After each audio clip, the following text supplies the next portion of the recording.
Okay. Hopefully we are live. Here we go. We're good. Alrighty. Okay. First thing I want to go over is we are going through the total eclipse today. And we will look at that.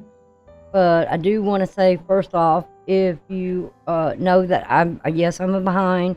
I've been having a lot of trouble with YouTube delaying or slowing down the processing of my videos because I want to get that end card at the end, the link to the introduction into astrology, so you can go back to it if you're interested in it, and editing out some things where I maybe had to walk away or something like that to make it better for everybody else. But they are slowing down the processing of my videos. So if you go in there and look at the video, if you're not here with me on the live feed, then you go and you see that it's showing that it's if you go to the settings on the video, you will see that it may have an SD in the settings.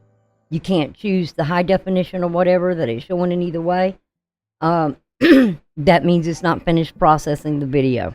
Okay, so you might want to wait until they get through. That way I can edit it. They'll have to reprocess it, which hopefully it'll be a lot quicker, and I can put the end card in there and all that. Because usually when you see there's already an end card in a video with the links up there, you know, with the two little boxes that you can go to different things, they pre-recorded it and then they've edited it and whatever and put it in there. So doing a live feed is a lot different than recording a video. And so I decided, okay, I'm just going to go ahead and I'm going to do a live feed for the rest of them and let it do its things, and I'll come back in and do it and let y'all know. Another thing I want to say is, if you are a subscriber, please give a thumbs up for the video and share the link to others. Newcomers are welcome. Please consider joining the channel by checking the subscribe. Also on the bell over there, for notifications, make sure you have a choice selected there, either all notifications from this channel, or if I'm just doing something live or whatever it may be, whatever the choices may be, make sure you make the right selection as well. Also, that is your way to support my channel. When you click the like button, then that gives YouTube the notice that, hey, people are liking the video. Let's, promote the video. Let's put it out there. Whatever. If you're not a premium member of YouTube, then you're going to see the ads. They'll put ads up that I have no control over what ads they put up there. Some you can skip or whatever. But if you're premium, you won't get any ads at all. So please, if you want to support me, support the channel. I do not ask you to join a group and pay a monthly fee. I do not ask for donations or anything. I just don't do that. So if anybody comes at you and says, hey, I'm Silver Moon or something like this, or hopefully doesn't try to hijack my YouTube channel, which right now I don't know why they would, unless they're going to improve it. It'd be kind of stupid, wouldn't it? But, to get the likes out there.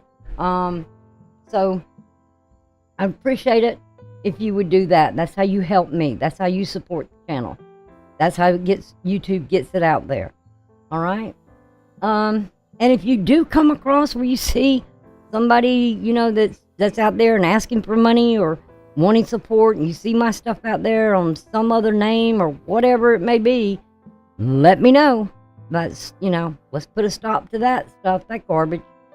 So anyway, we're going to go ahead and I'm going to jump over into the astrology. I'm sorry. I've been struggling with YouTube on this. I don't have control over the processing of the videos. When it's done, that's on their end. Okay? So we'll go ahead and move on over into the astrology. As you can see here, I have what is the chart, and this is for Capricorn, Sun, and Ascending. Since I do not have your charts, and I don't know all viewers' charts,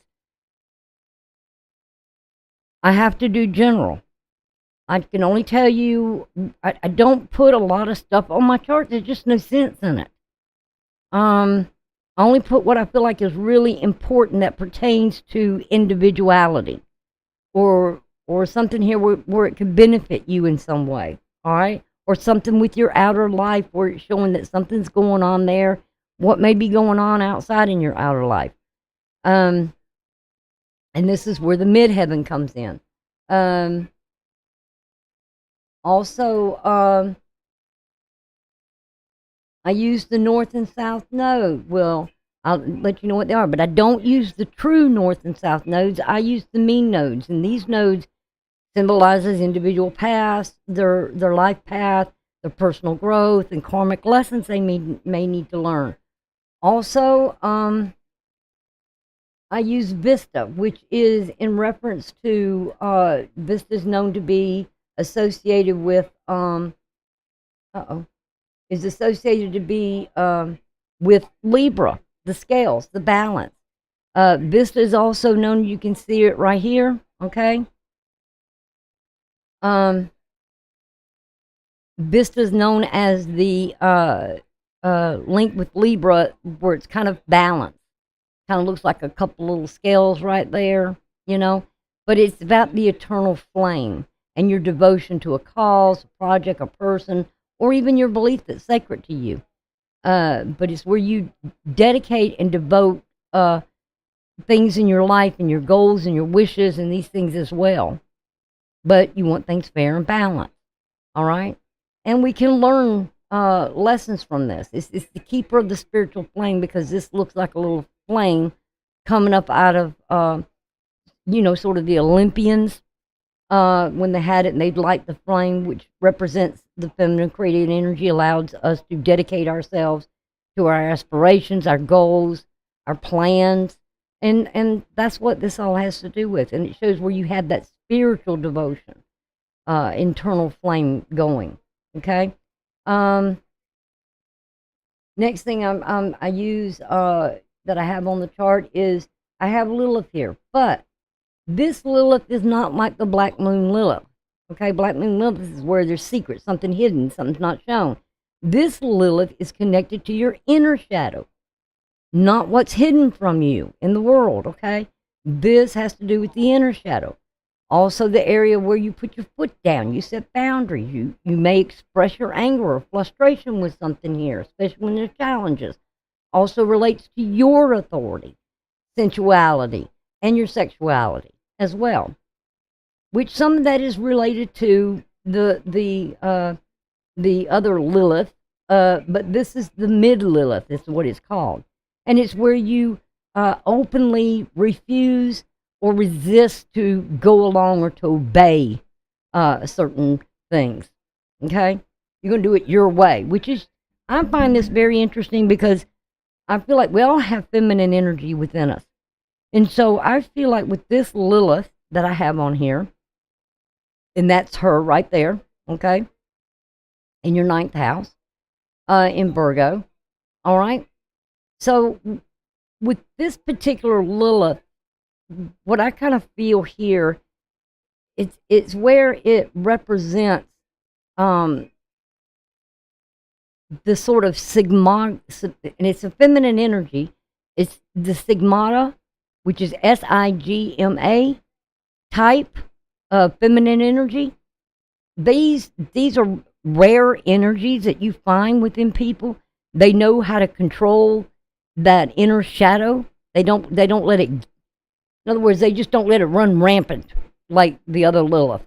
They're not out to hide anything. They just do things their way, and whether they're working with a group or whether they work alone, it's not that they won't listen to other people or work with other people, but they want whatever's agreed upon is beneficial to everyone. They're not attention seekers. They're not leaders of the pack like the alpha, or they're not a follower like a beta. They just do what they do. And so you can go look it up. It's SIGMA, Sigmata, personality types, feminine energy, or even, a man. A man can have that. And they're rare to find. You don't find them every day, okay? And if you ever do have one as a friend or you have one in a relationship, you better hang on to them. Because I'll tell you what, they're probably really, really good people. They're not out to get attention. They're not going to follow the pack. They're going to do their thing. They don't rush. They don't hurry in any way whatsoever. They really look at all things. Okay? So that's the one I use on the Lilith there. The last thing I use on the chart is the part of fortune here. And the part of fortune is a point in an astrological chart in your birth chart that is calculated mathematical based on the position of the sun, the moon, and the ascending. Okay? And what this does is it's a symbol, it's symbolizing the area of your life where you can find happiness, success, and fulfillment. Okay? With a sense of abundance and well-being. So I use that. I feel like that's important with these other regular outer planets, interpersonal planets, and the, did I say inner planets? Yeah, inner planets as well. The inner planets, outer planets, and interpersonal planets. And if you know me and you've seen my astrology, I've always said that Mercury, Mars, and Venus, and the sun and all that's the internal, and the moon, all that's internal, deals with the individual, okay? Makes up your personality, your characteristics of what you are. The ascending is, or rising, okay? It's usually ascending is either known as the ascending that's coming up, something that's coming up from the horizon, which is this little point over in this area, okay? So this would actually, even though I've got you in the first house, if I went for where the ascending is, right at this point, I'll show you that real quick, it shows you the ascending is rising. So something in your first house, okay, there's something with this Lilith and the lot of fortune where there's some kind of salvation, because it takes 2 hours for the ascending to go through a sign. Actually, about 1 hour and 59 minutes, if you want to be exact about it, in a few seconds. But there's something here with salvation through something of the shadow, okay? And Virgo is known as the sort of the healer. She's the only one that's really a real true figure, mostly in astrology, that's a human form of creation, sort of. She's the harvester. She's really feminine energy here. And you can see that the ascending, along with the lot of fortune, or part of fortune, is in Venus and in the decant, the second decant, which is interesting because I was born toward the end of the second decant, somewhere close in there, 24 degrees. But I had Venus and Mercury in my chart at 10 degrees in the ascending. And I also had Pluto in the first decant, which is something with mind. My mind changes, my originality, my authenticity of the way I think. I don't think like others. I don't go along with, a lot of times, any information I receive in, I want to know that person's background. I want to know how authentic they are. I want to know how true they are. I just don't take information for granted and just go with it. Okay?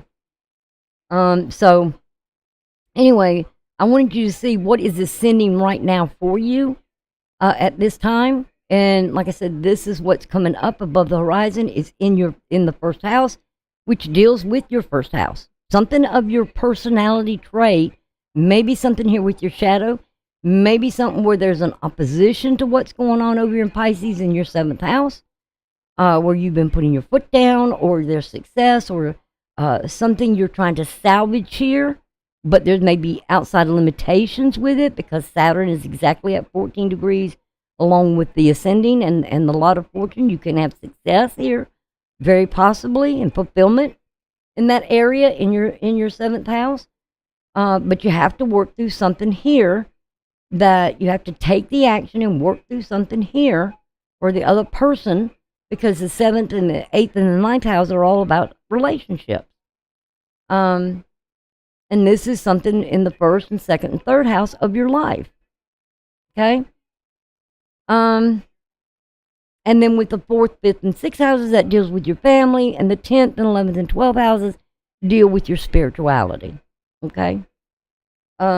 Your belief system, your devotion, or something here, to maybe a belief, maybe to a feeling, basically, maybe to your creative side, and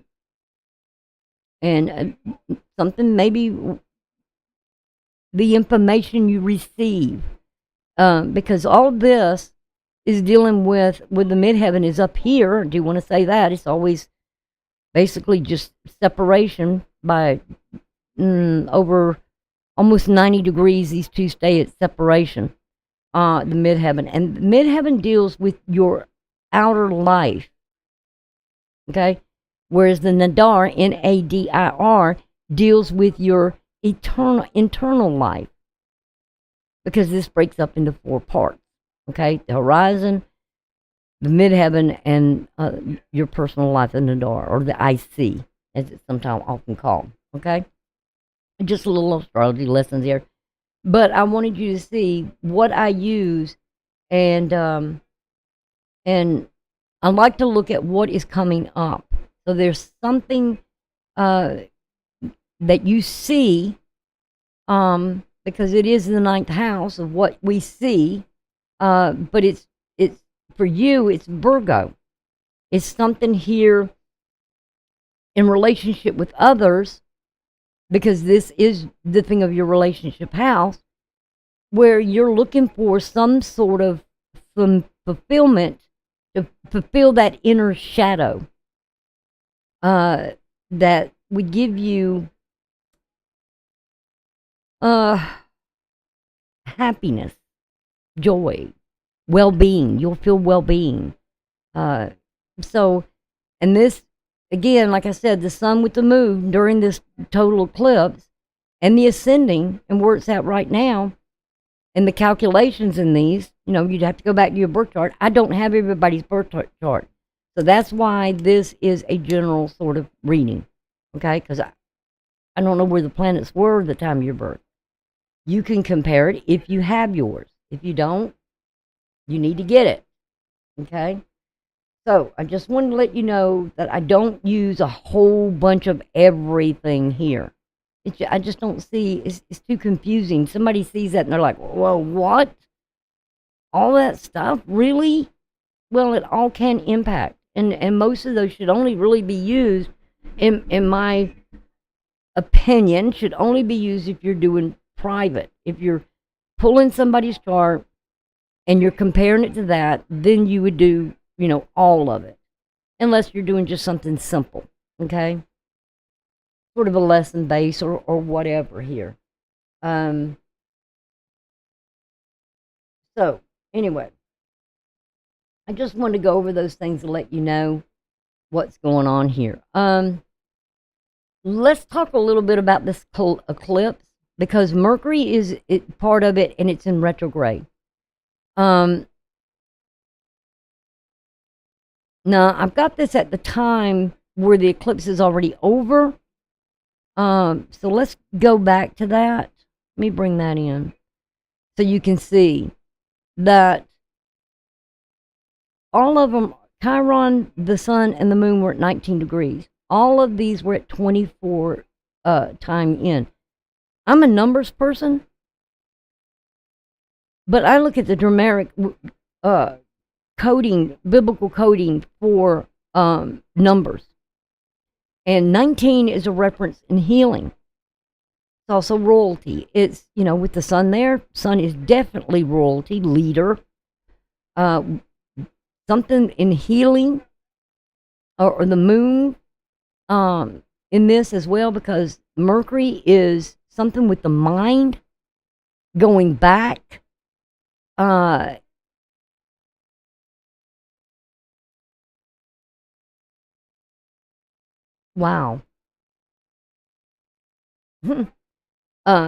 Don't be surprised if a leader of a country all of a sudden begins to start living in the past, or whatever they're doing is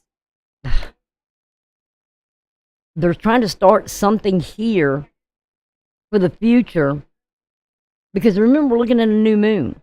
A new moon is initiating something new. So, oh shoot. Hold on 1 minute.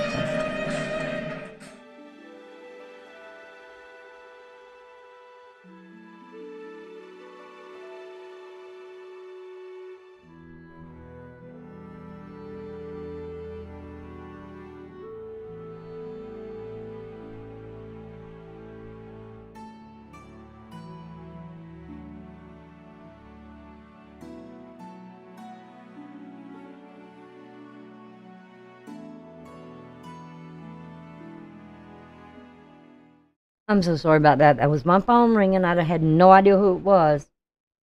I'll have to edit this out. So anyway, where was I? Oh, a leader that's going back.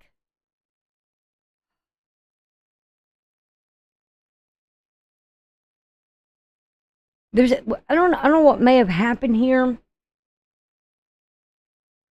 but this Mercury is a clear thing of what is going on with it, deals with that time period of March the 16th through the 18th, when Mercury was at 15 degrees, because that is where it is returning back to.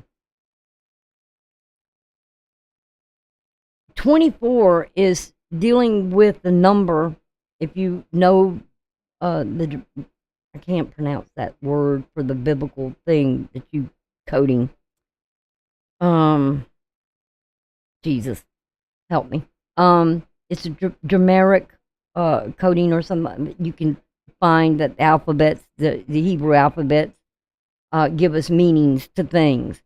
But there's something here with 24 being heaven's government and 12 being man's government. Okay, half of that would be man. Because there's no higher government form than of the divine or the heavens, the universe. If some of I'm a faith-based person, okay, and I'm never going to deny my faith.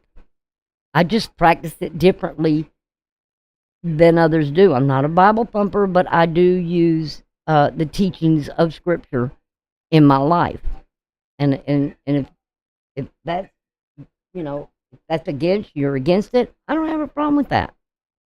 I don't. It's me. Don't knock me, and I won't knock you. That's just the way I live.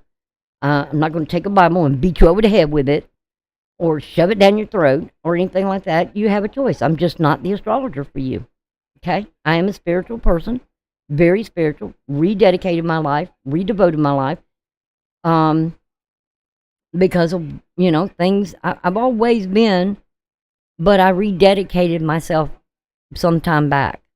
And through my life, I have seen miracles in my life. And anytime I got off my life path, things went bad in my life. And so I'm 65 now, and I've realized some things, and it's time for me to rededicate my life. Now, on this particular solar eclipse, they talked a lot about the diamond. When the eclipse was happening, you'll see a diamond. To me, that's like an engagement ring, right? It's like a diamond, devotion. Diamond is a pure form of it looks like a piece of coal, but um, when it's cleaned off or polished, it shines. It's and it can cut glass. It can cut something where that you're looking through or something. It can give you clarity as well. And it's also a representation of a commitment. You know, when you're given a diamond, what happens? You're committing in a relationship, but it's pure energy. All right. So anyway, what I'm seeing here is with Mercury going back, it's going to go back to 15 degrees, close over here to this north node. So it's like we're kind of rededicating something here, wanting to heal, wanting to move forward on the right path in our faith or our spirituality, because, you know, for you guys, this is over here, something about, you know, repentance as well. You know, 10 to me is trials and tribulations. You know, I'm just not going to give you something here that says, okay, this is over here and this is 21 degrees. I know what those mean, okay? It's the time of birth, it's the place, and it's first, second, or third decant, which is showing what part of that month or that constellation you were born under, those stars. And here's the term belt, okay? I get it. I get all that. But to me, there's more than just that. This is where the heavens speak to me, that I feel, that I can see what, even in my own life, which I know from the last one in 2017, it was going to be rough, and I knew it. So I went through pure 7 years of nothing but hell. Right about 7 years. Right at 7 years. Shy of the 7-year eclipse, because it happened in August. So, and now this is coming, and it's like, this is done. Whatever it is, it's done. It's over. It's time for you to rededicate your life. That's what it is for me. So I look at those numbers, and that's my way of talking or corresponding with my creator. And I know that something here with 15 is there's trials and tribulations that happen. That's 10. In the law, with the 5, there's grace. Grace being shown through some sort of trials and tribulations or judgments you're going through. Okay? And this is the South Node. The South Node we know, okay, with the North and the South Node. This is your future. This is your past. We know the past. We know our past actions can create karma. We can do things that create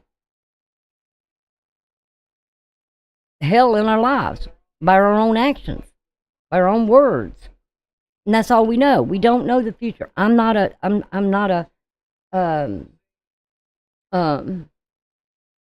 what is it? I'm not a psychic, okay? I don't claim to be. But I can read these, and I can see by using that form that I can see what these mean. Now, 11 to me right here, what's showing up or what's ascending at this time in the house of what you desire here, but by your own free will, you desire something of happiness and fulfillment, but there's some kind of conflict going on as this ascends in your life, in your first house, in yourself. You want this fulfillment. You want this happen. There's some sort of conflict you're dealing with, that the energies of what's going on here, okay, with Mars and Saturn, and the actions, is something you is not conforming with what you desire. And this is in your life, your house of life, the third house. And for you, that third house is something of what you vision, your visions, Are you over glamorizing something? Are you going after something that you think, or is it an illusion? Because these energies aren't mixing, and the universe is telling you that. And it tells you to slow down, take a good look, because there's something, the universe and the heavens are trying to save you from something that you could do that can harm yourself, because it's an illusion. It's not reality in your life.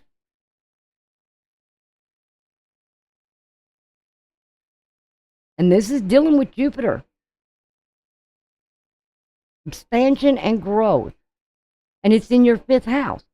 So if these two are dealing with Jupiter, and it's in your family area life here,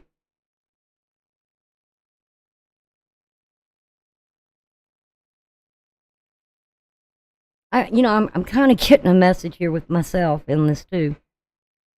I was in some sort of, I was in a relationship for 20 some years, and I kept saying something about my relationship, what I thought it was. Well, apparently it was an illusion. It wasn't real. What I thought my relationship was. It was not reality.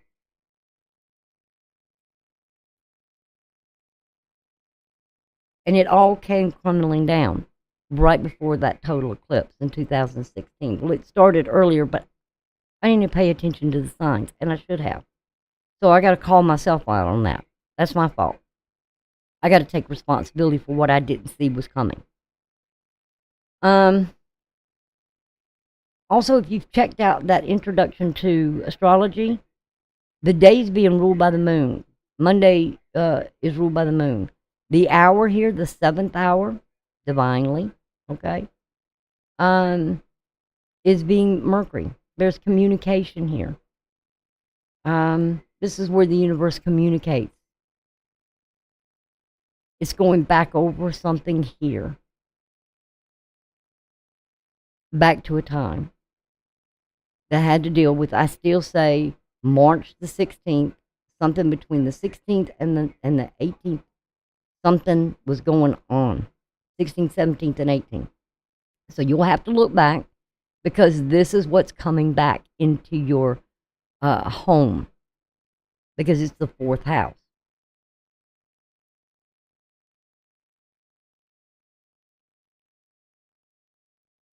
Your family, your home life. And there's a lot of energy here. A lot of energy. And there's still the conjunction of Venus in this conjunction with Neptune, which can create illusions, which are, of glamour, over glamorizing something here. And maybe your visions, your dreams, whatever this may be, but it's still connected with that Aries, and you may be even communicating about what your dreams or visions are. There's nothing wrong with that. But there's something here that Saturn is slowing Mars down that says, don't move too quickly on something here. Something you believe. Because Pluto being over here, which we know is the destroyer, and it will tear things apart, because this is not done.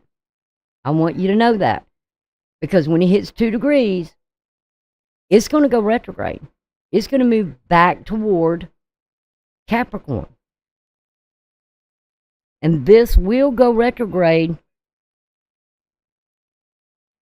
May the 2nd, I believe it is. Yeah, May the 2nd. It will go, let me check that again. Yeah, May the 2nd. When it's at 2 degrees. That's another thing with numbers. Something's going to change here. And it's going to go back into Capricorn, which is going to be something here with effects to Saturn, that is going to activate something here about your mind, you better rethink something here of what you plan on doing, or what action you plan on taking, because it may not be the right thing to do. Because it's only going to go back to 29 degrees. And when it's done in this area, and you can see it has something to do with Sun and Mars. Where's the Sun at right now? It's in Aries. Who rules Aries? Mars. So be careful what you talk about or what you put out about what you may do. Slow down. Hit the brakes. Because Saturn here, these two get together, and it's very, it can be very malefic. Not like when Venus and Jupiter come together and they're very benefic, okay, where they're very good, good intentions, all good things. No, it's not like that. I mean, that will be coming in May, because Venus is going to move over there with Jupiter, and those two are going to be really powerful together, and Venus being in a house or a sign that she rules, of what you have in your family life.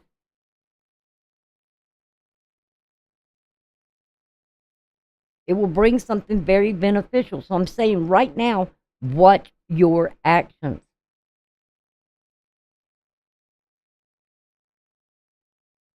Because right now, what the actions you take with these energies can damage something here in the relationship.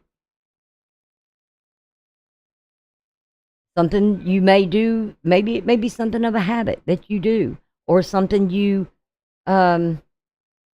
decided to do at the last minute, or something here. Just slow down in your actions. Don't be so aggressive to do something. Because this is a lot of energy.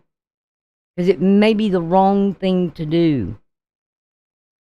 And you may, when this gets over here, and you may get over here in this future area with the North Node, you may be thankful that, hey, me slowing down kind of gave me some sort of grace or something here that helped me. Okay? Because right now, this is not good energy together. At all. And it's showing the quincunx here. That means this energy right here ain't going along with this. When the energies are conjunct, they're combined. So these combined energy and this combined, what's ascending right now within you, because like I said, I showed you where the ascending is. It's there at the first house. It's always in the first house. Tells you, it's kind of a warning. Red flag. Look over here. You've got an opportunity here. Okay? That you can have this happiness, success at something, but you need to slow down. Because it's not jiving with this energy. It can do more harm than good. You may lose what you desire in fulfillment. You may lose strength. Maybe you might attempt something, you don't have the courage really to do it, but something here is saying, oh, go do it. That's misleading you because of this. Something with the inner shadow. Because we have a square here to your goals, what you aspire, your plans, your goals that you want to accomplish. And look what it's in opposition to, or what it's in conjunct. When it's in conjunct, the energies don't match. So you got to slow down to make a decision. Really wait. And with Mercury retrograde, what do we always say? Ask yourself, what would Jesus do? I mean, I do that. And I don't make quick, rash decisions. I weigh everything out. What is the best way to go? I take my time. And especially with me being ruled by Mercury, I better darn well take my time.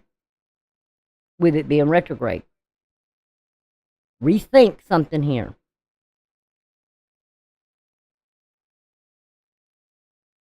Because whatever's going on here, and this goes back, and it departs, meaning whatever it is will leave, whatever structure or something about you that you use in yourself, your own actions that you focus here, because it's going to be at that 29 degrees mark. And that term belt's dealing with Mars and the sun. And we're looking at healing. It's like telling you, be careful and focus on your actions, your desires, or your aggression. Don't be so quick. Don't be so hot-headed. Don't be so determined on something just yet. Because why? Mercury's retrograde, and whatever's in your mind, you may rethink it and say, well, maybe I better not. I better rethink this.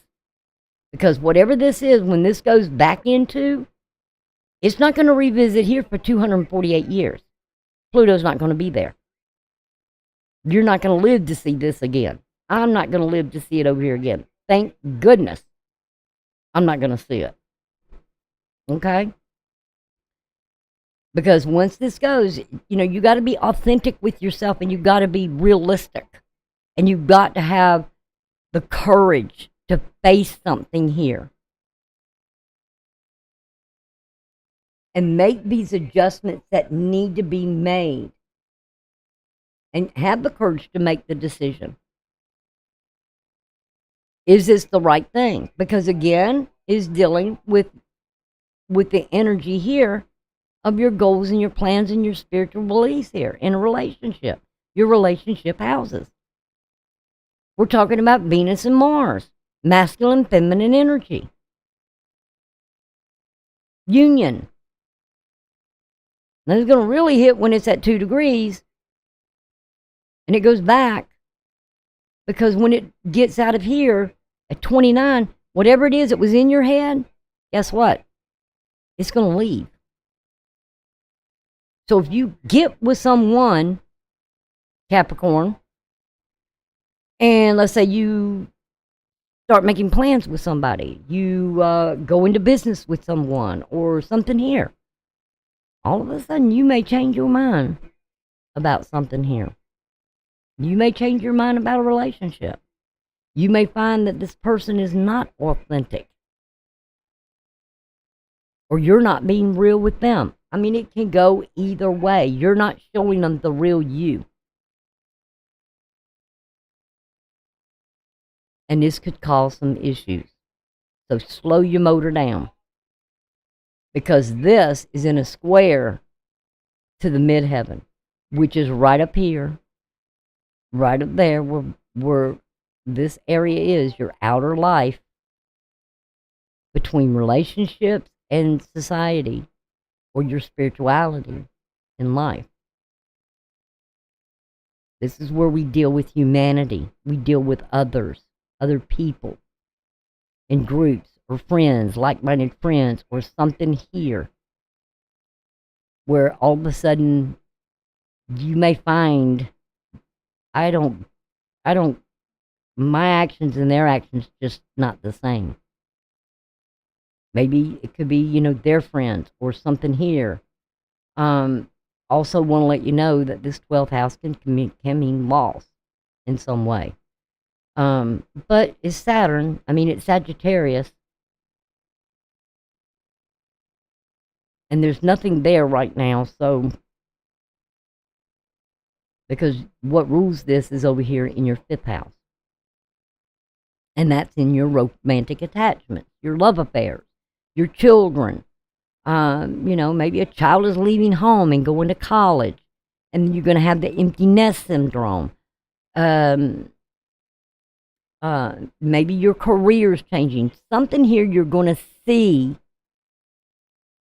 You're going to have to be able to adapt to it. You see, there needs to be some adjustments that's got to be made. Because remember that the new moon, this is a new moon, not only total, but a new moon. And so there's some healing that may need to be done. and reevaluating that you've got to make some sort of decisions. And you may have to go back to that time of March the 16th through the 18th, where Mercury was at 15 degrees before. Whatever was going on from the time of March the 15th, when Mercury was at 15 degrees, to where it went stationary on April the 1st, okay? That time span, you may have to look at it and say, what did I do? What's happening here? And you're going to have the courage to make some decisions here. Slow down. What is the rush? If it's not a rush, also, this Venus is in a square to Vesta. This is in your home. Something you may want to improve, or something improves here in the home, but it's conjunction is with Neptune. Both of these are like, feminine women. Could be the mother, especially with the moon being here, the mother in the home, or something with the health.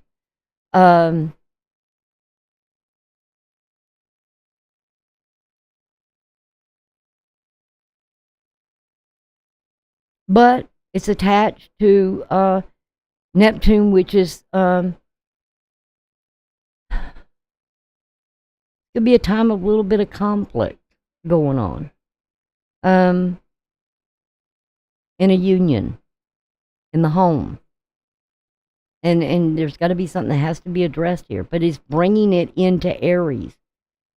Just don't jump to conclusions. Don't do something here where you're sort of speculating on something, of making some drastic change, because you may feel like you need to. I mean, it could be an opportunity, but that you may have that you need to look at it, because these two are in conjunction, that you have to make some sort of change as well. And this is at 19 degrees right along with these. But this is going to go and be conjoined with this at 21 degrees, meaning that the cycle here, something is complete, and then when it hits 22, it's completion, but it's completely done. That's it. It's over.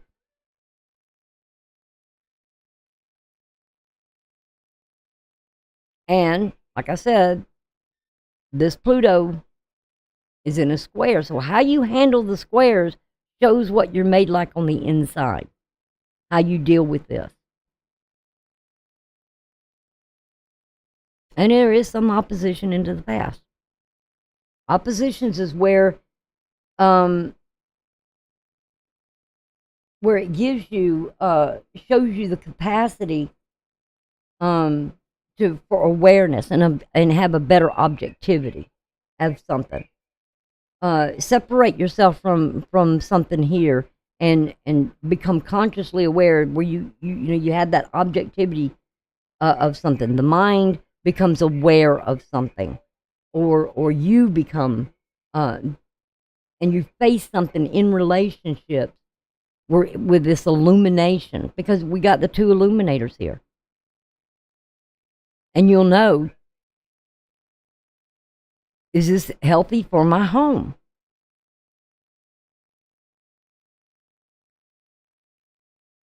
What is the right moral thing to do here? Or it could be something with frustration that needs to be healed. And like I said, these both are at 15 degrees. And that's exactly where Mercury's going back to. And it has something to do with your future. And by the time Mercury gets over here, this is going to be 14 or maybe 16 degrees. I think around probably 16 degrees. But it's only a degree off. I'm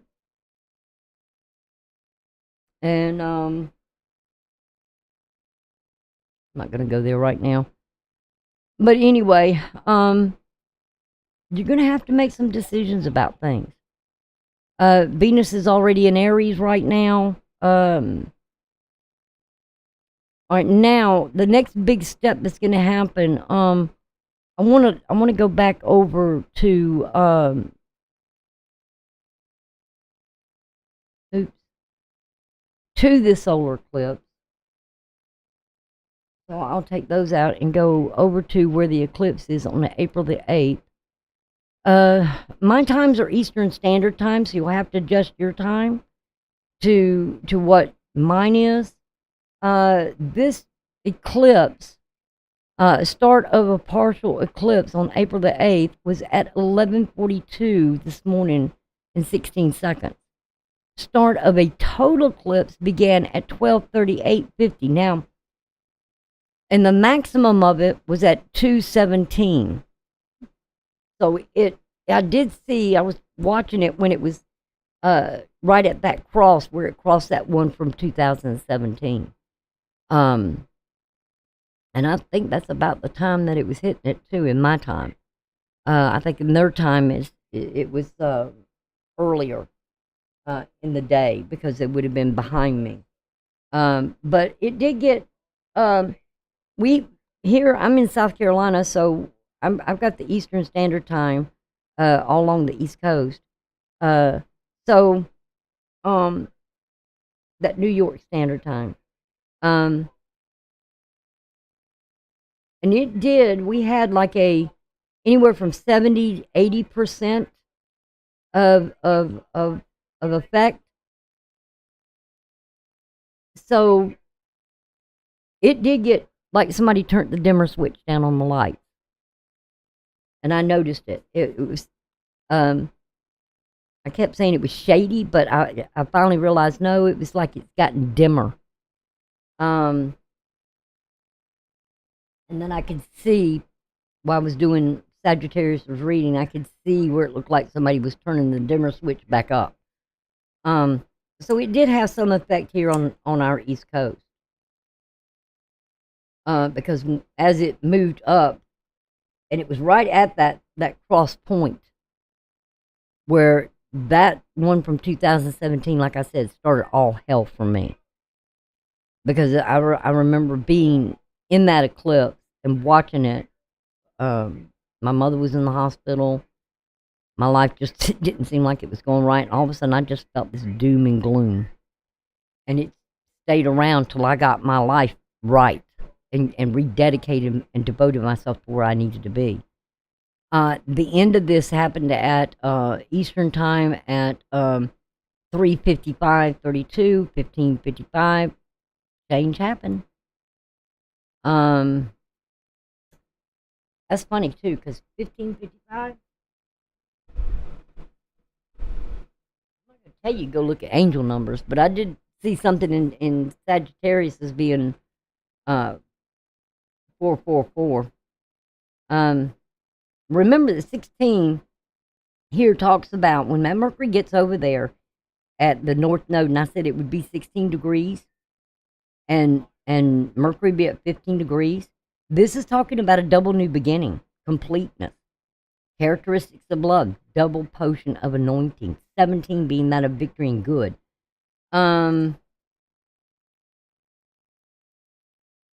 19 being that royalty. I mean, when I think of that, and I think of the golden faith, it's pure faith. Pure faith.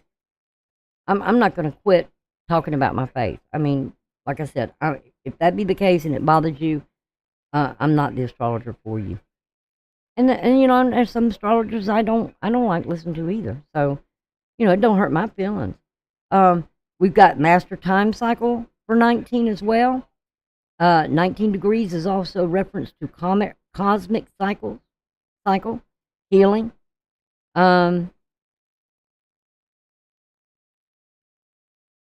We're going through something here where whatever's been is going to be no more.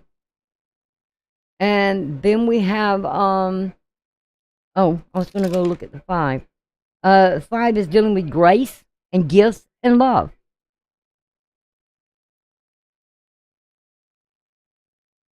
So it is grace being shown to us that we have time to repent in some way. I mean, I've heard, there's ministers I like to listen to, and I've heard some of them, one of them out of Texas, and he high regards to me and some of the others. I don't believe in end times. No, not in that date, because no one knows the date and the time. And I don't care how many times you guess it, you're going to be wrong every time. You can't predict that. No one knows. So,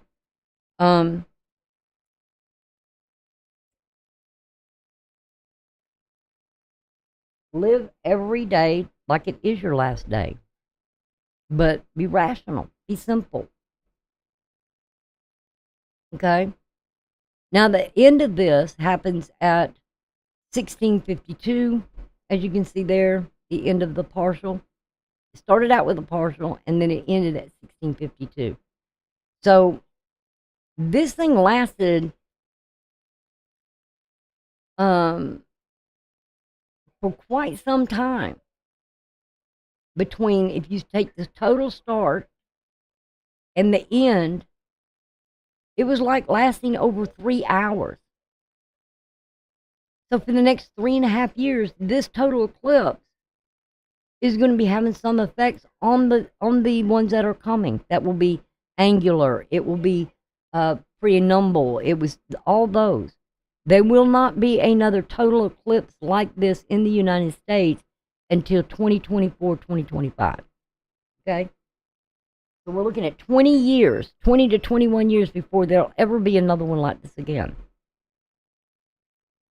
And there'll be probably more than likely one 7 years before that.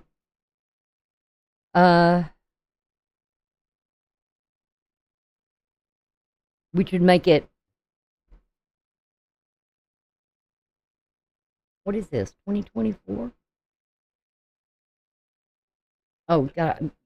So that would make it 2040 or 2041, I think. No. 2044 or 2045. So if you take 7 years off of 44, that would make it what, 37, something like that. 2037. When it will cross in one way and then it'll come back and cross again, like this one did in 2044 or 2045. I probably won't even be around then. Yeah. But anyway, so you've got quite a bit of energy here in your fourth house.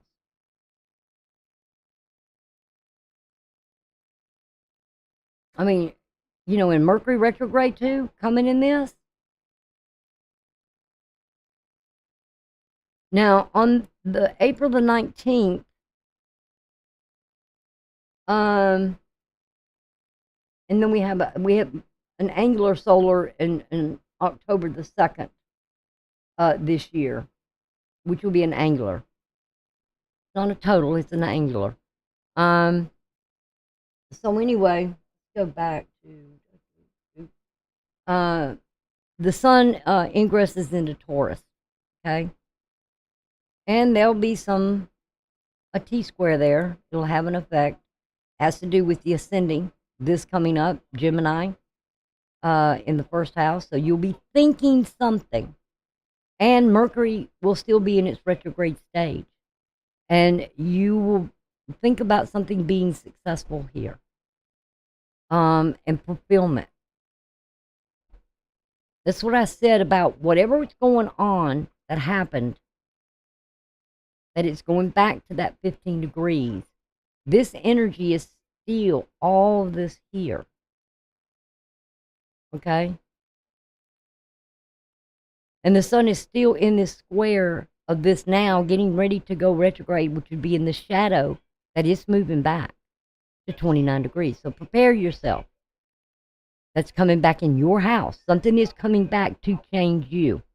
And especially if you had Pluto in your house at this time of your birth, at that degree, that is going to affect something here. If it was somewhere in this third decant, Pluto, at the time of your birth. Now, I know in mine, Virgo, it was at 2 degrees. I had Mercury and Venus at 10 degrees, and I had the Sun at 24 degrees. So that was a big impact at the time of my birth. So whatever this is going back in here, but it's going to, like I said, it'll be with that Sun and Mars. And Mars will be moving into this. And that's be at the end of the month after the full moon, which the moon will be in Scorpio. The Sun was exalted at this time. Also, it was, if you notice, if you were looking at the televised thing about the eclipse, you'll notice that they said, I caught it first thing early this morning, I caught it where it said that the Sun is at its 11-year peak. And I always say that these go to 11-year peaks. They hit the high, and it's exalted. And where's it exalted at? In Aries. And then it begins to go to the other side, the decline, which it won't have that much activity. So, you know, and as it was peaking, remember, everyone was talking about climate change. We need to do this. We need to do that. Well, all of a sudden, what are they going to come up with now when it starts going through that decline? And it comes out of its peak for 11 years. It starts backing off. So what are they going to say then? No telling what the claim is going to be then.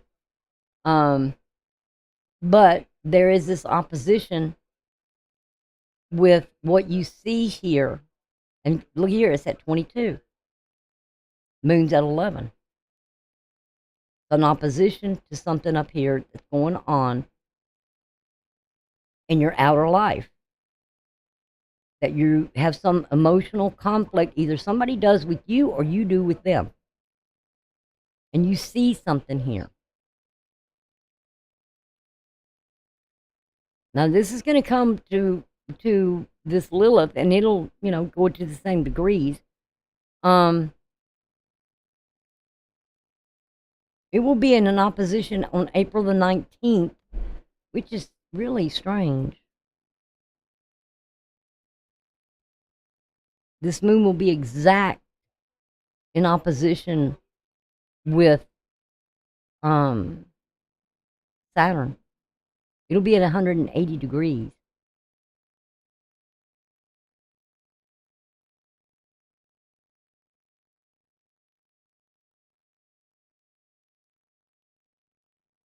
And it'll be also with exact here with this midheaven on the 19th as well. And then it's going to leave this effect, or this this will leave on the 19th. This will leave on the 20th, the very next day. And that'll be right before it goes into Scorpio. But it, you know, whatever it is you're conflicted about, or what you're seeing here, you may be even asking yourself, is what I'm seeing real, or is it just an illusion? Is this information I'm getting, how is it affecting what I feel? You're getting something from outside of your life and outside of your family. And you're seeing something, but you're asking yourself, is this really real? But it has you consciously aware of something, and it's challenging you to do something here. So I would be very, very leery, and that's also April the 19th, of doing something here. Somebody may want you to go along with something, and, you know, I would think before I act. Because like I said, it may have something to do with that mid-March, around that same time that I was talking about, something that went on. Somebody might approach you to do something here. Somebody might have offered you a job here. Is this really real? Is this, you know, really investigate it before you make that decision. Before you take that action. Just don't jump on it.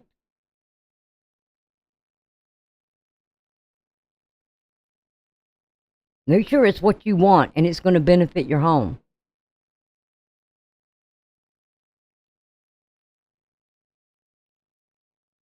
Because this definitely has to do with the sun and Mercury. And it definitely has to do, this could be something really, really a new beginning, double new beginning.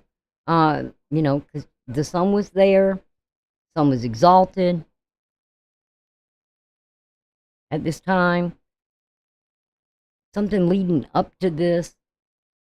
And people want to know, somebody may want to know, are you gonna do this or not? But it's got you thinking. And you know what? There's Saturn there too as well. So you may be still really questioning, should I or shouldn't I? Because both of the nodes are at 15 degrees. And it could affect your future in your home.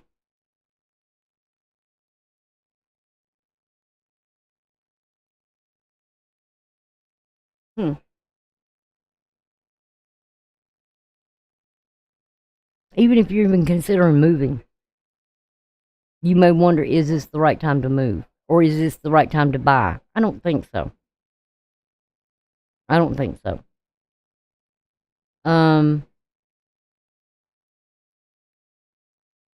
It's a decision you're going to have to make here. And it's not going to be an easy one. So I really wouldn't jump the gun.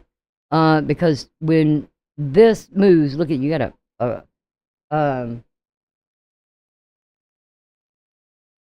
a grand cross here. And it's all squares. And it's all fixed signs.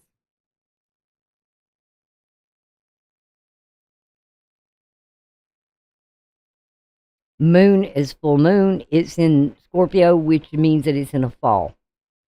And when a planet is in a fall, there's something here, dishonor or something here. And it's opposite. The moon is opposite. So the moon is exalted over here. When the moon went through here, it was exalted. Meaning that it was the energy was almost pure and elevated.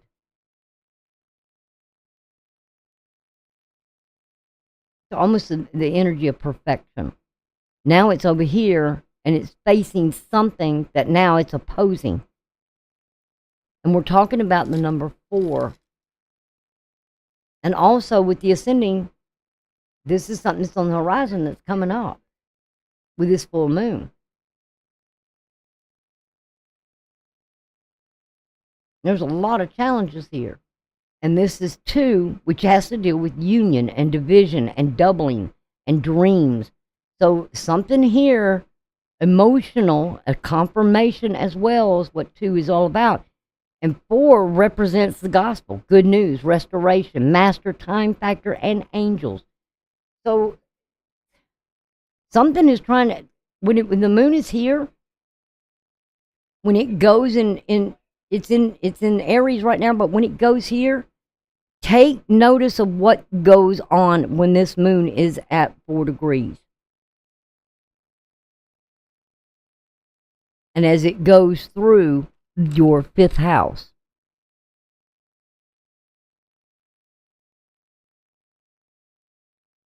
Because something from the outside may be trying to create some division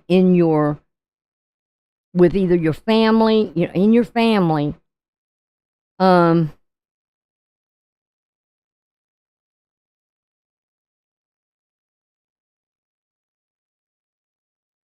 And you just may not want to go along with it.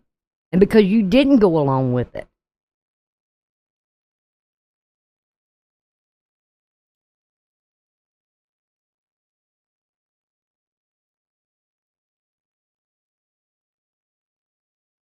But this is all fixed signs. So it's something here to do with creatures of habit. We're talking about Aquarius. Or we're talking about with the ascending being Scorpio. This is what's ascending. That's a fixed sign. Then Leo's going to be ascending. That's a fixed sign. Then we're talking about Taurus fixed again, and we're talking about Aquarius by the end of the day, or by the next day. Something here at that full moon. I feel like somebody's trying to get you to change, either change your mind, and it's still retrograde.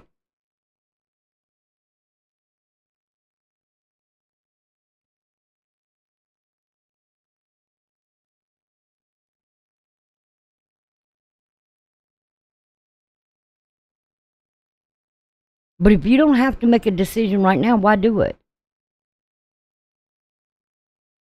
I mean, number one, I don't believe in ultimatums, giving anybody an ultimatum. I do believe in telling someone, look, if it has to deal with the decision and they don't want to make the decision, that's all fine. But the other person or you may decide, well, I'm going my direction and I'm going to move forward in what I know is the right thing to do, in a plan or a goal you have. You just feel right about something.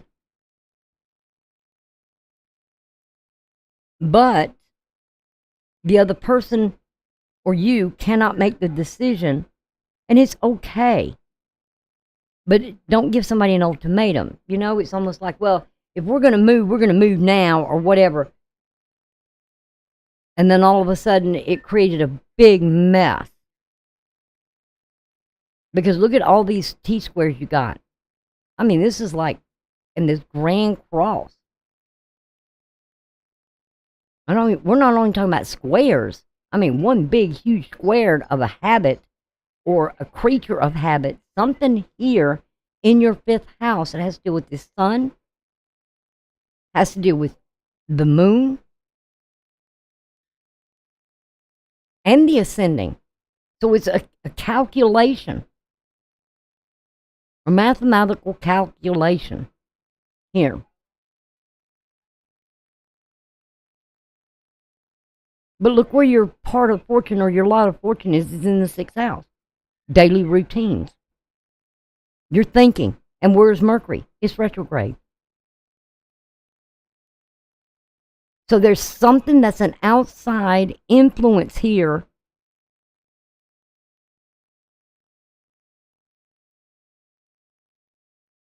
that's trying to get you, or either you're trying to get someone else to change. The second house and the eighth house are opposition of each other. So there's an opposition here with this midheaven. It's something in your outer life that wants something you have, or wants you to change something you have.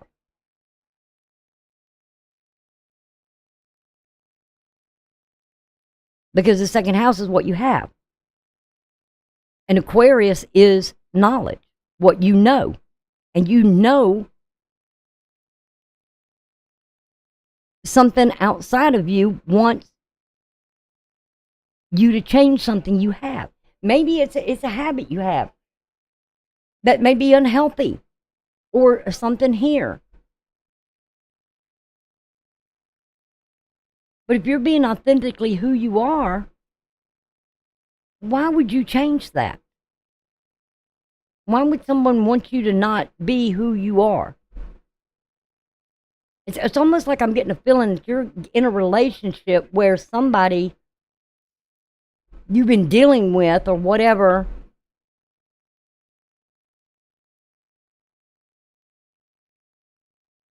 says you got a habit you need to change. Well, it could be something good if they're being honest with you about it.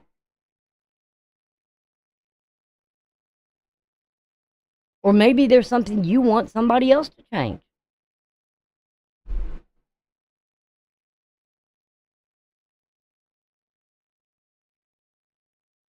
But I'm looking at all fixed energies, which are people who are creatures of habit. And I don't know where these are in your chart.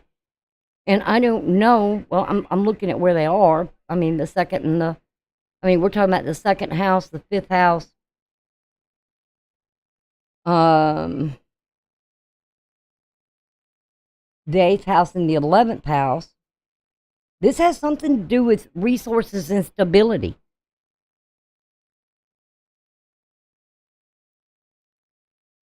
They're kind of the in-between of what needs to be done right now and where you need to make some sort of preparation or adjustment.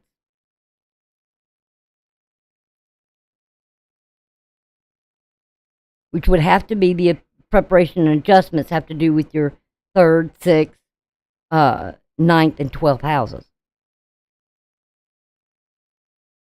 But with the moon being in a fall, you're not, I don't think you're feeling very comfortable about this. It's almost like someone's forcing you to do something here in the relationship about changing something in your life.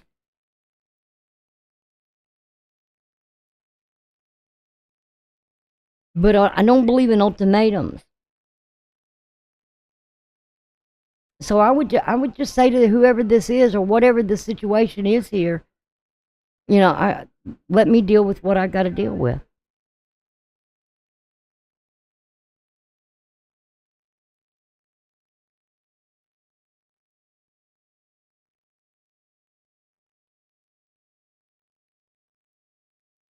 Maybe the resources and maybe you feel like things.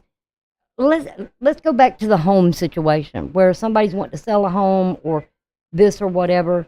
I personally, I don't believe the housing market's going to be in a very good. Something's got to change in it. It's already around in this area. A lot of people, all that I've heard and all's being said by the ones who are actually out in the field, are saying the housing market's going to crash. It can't keep going this way. People saying, one young guy saying, I'm working so many, all these astronomical hours, and he can't even afford an apartment. He's got 3 jobs and can't afford an apartment because rent's like $1,800 a month. It can't keep going like that. That's what I'm saying. So, if it is something there, don't rush to go buy a house unless you're getting a mighty good deal on something here. And you have the resources to do that. Look at what you have right now and where you're at right now. This could also even be somebody that says, I can't afford, like that young man, to pay this astronomical rent and everything else. And they're having to give up the lease or move out and move back home with mom and dad, in the basement, whatever, and just save their money and save their money and save their money, except to help out, with utilities and stuff around with mom and dad's house or whatever, and help around there. That would be a very good thing to do. And if the parents go along with it. So, I'm looking at something here, even as far as relationships are concerned.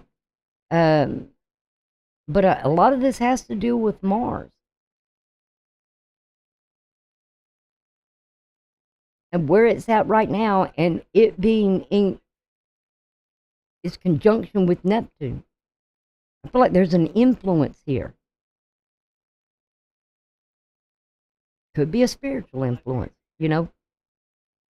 But if you get the same message, I'm going to tell you something. If you get the same message 3 times in a row, you better listen to it.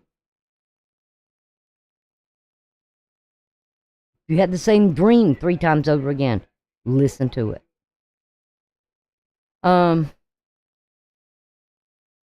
Next thing we have is, because on the 25th, Mercury's going to go direct. Now, the nodes are at 14 degrees. Saturn is at 16. And look where that in conjunct between, it's only like off 2 degrees of this double new beginning. I feel like some of y'all,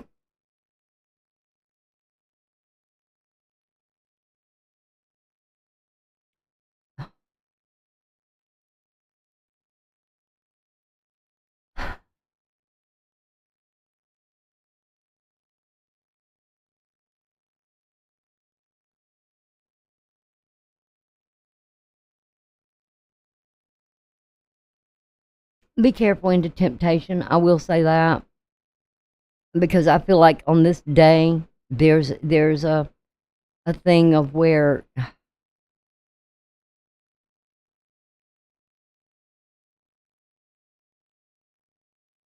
there could be some enticements to do something here to lead you in the wrong direction.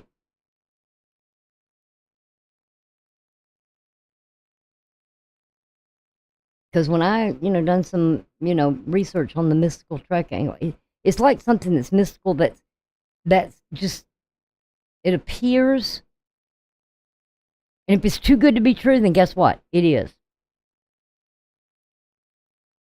Because these are oppositions.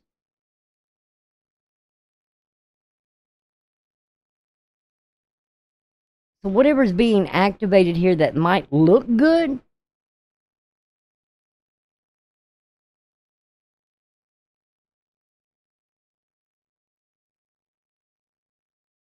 I'm just not too, it's like, especially with Jupiter and Uranus now being 22 degrees, that's telling me that there's, in times, the cycle's complete.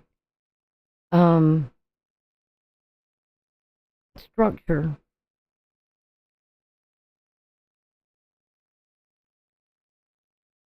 I just don't feel like it's the right time.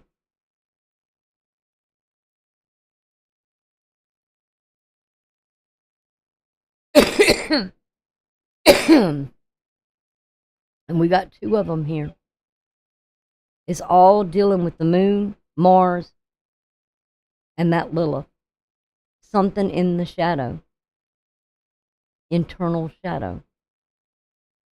And it's dealing with the Jupiter and Uranus conjunct. Whatever this is telling me that the cycle's coming to an end.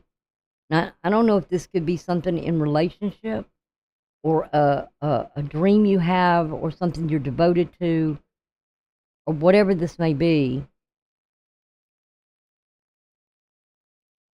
But it's something possibly in your nature, in your history.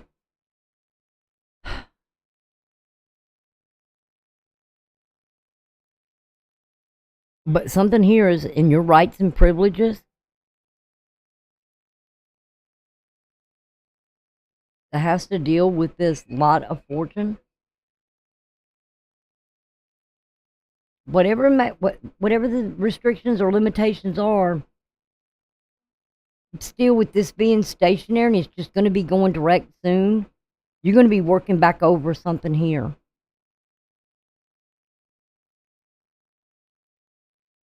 Because remember, it was in Aries when it got 27 degrees and it started going retrograde.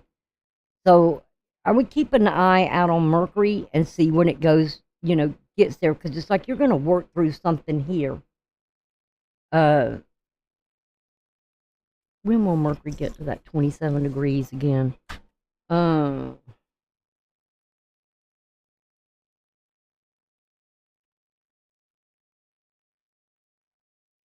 Mercury will not get to that 27 degrees till May, between the 14th and the 15th of May.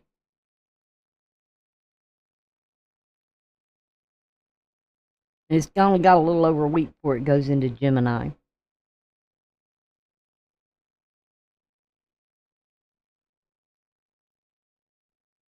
Oh, I'm sorry. I said 27 degrees, didn't I? Oh, that's right, when it gets ready to go into Gemini, a couple days before it goes into Gemini. I was thinking of that date.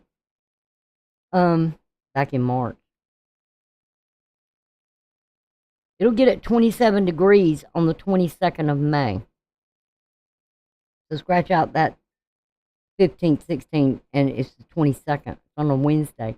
And Mercury's ruling the day, by the way. I would wait till then. I really would.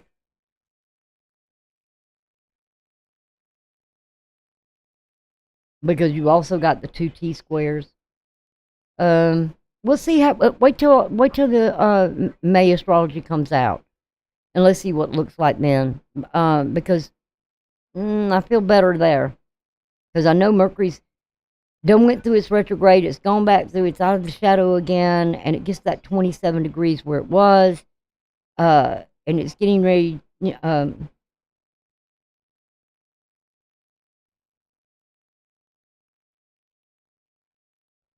Oh, wait a minute, I'm looking at the wrong one. Dang it! Excuse me. I was right. I was looking at Venus again. It's around the 14th or 15th. Excuse me. I'm sorry. And it goes into Taurus.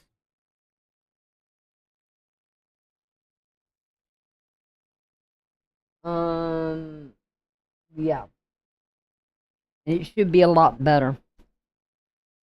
Um, after that. So I was right. I'm sorry. I so apologize. I was looking at Venus. Venus getting ready to go into Gemini. And Mercury will go into Taurus before Venus goes into Gemini. So those two will come together again. Mercury will catch up with Venus, and then something on this will be clear. I'm feeling a lot something here with feminine energy. Persuasion of something here. Don't let yourself get caught up in a marriage or a commitment of some sort that if you're not ready, then you're not ready. Period. If you're a man. Now, after the full moon, Venus will ingress then into, there is a T square with Mercury there that has to do with the moon. Moon being at the apex in your house. And the moon in your house is in a detriment, meaning it's weak. It's negative. It's repressed. And there's an opposition to that eternal flame, that spiritual flame. Has to do with Venus again. Venus going into here, but she will be exalted.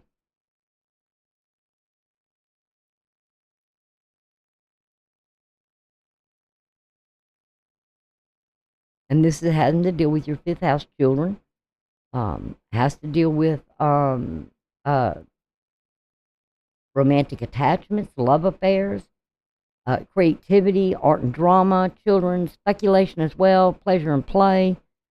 And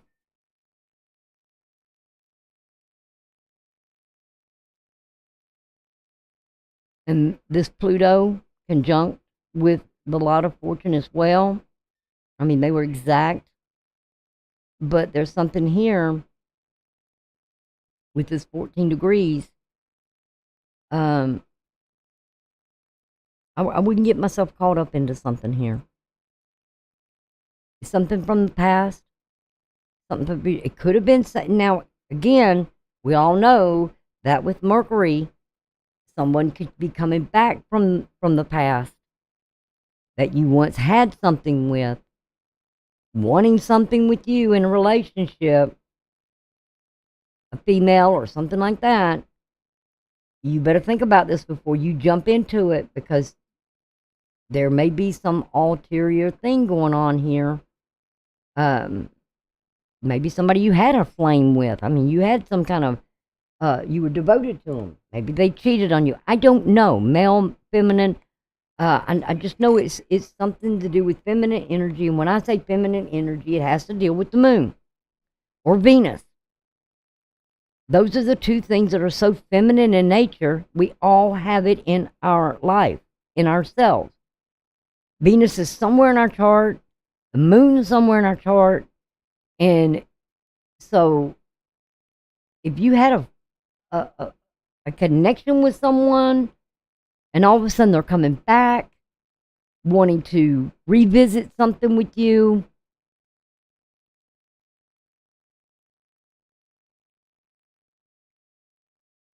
because this is all cardinal signs. They're wanting back in your life, or maybe something here. If it's a career or a job, begging you to come back to work.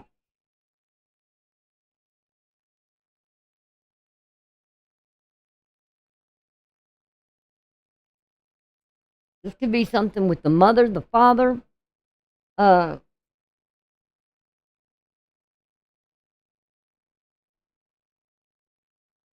and we're over here talking about Mars and Venus. I swear, I believe somebody's coming back or has come back. And you're undecided about something here.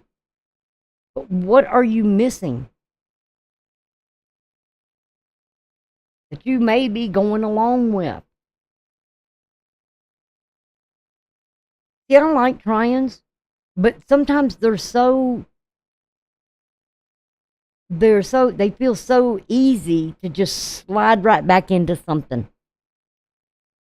You know what I mean? That you miss something, a sign that you're not seeing. And then the last thing we have at the end of the month is Mars ingresses into Aries. So we'll have 3 planets, Neptune, Mars, and Venus, ruling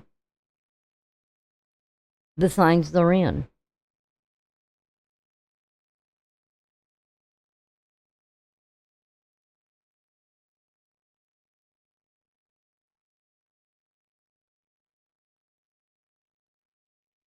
And I'm not seeing any major aspects here on this as well. I do see some opposition. Coming up, maybe something here of the other person, how they feel about it. I do see a challenge of something from something in the shadow, or your inner shadow. You may feel some uncomfortable in something here. If it's moving back home with family, and maybe relations within the family's not so good, there's got to be some understanding there. Kind of maybe some rules put down, like, in some way, like, yeah, if let's just say a kid has to move back home and they're an adult, or you got to treat them like an adult. You can't treat them like the 5-year-old or 18-year-old when they left home. All right? They tried to go out in the world. They tried to leave the nest, and things right now is financially difficult. Got it. Understand it. If they're working at a good job and they're contributing to the utilities or something there, and the groceries or whatever else, that's fine. But you cannot tell an adult, you got to be in by a certain time. This ain't Motel 6 and those sort of things. You see what I'm saying? They've got to be an adult, but they got to have still that freedom to know it's okay. They're just going through a rough patch. But don't let yourself be talked into something here.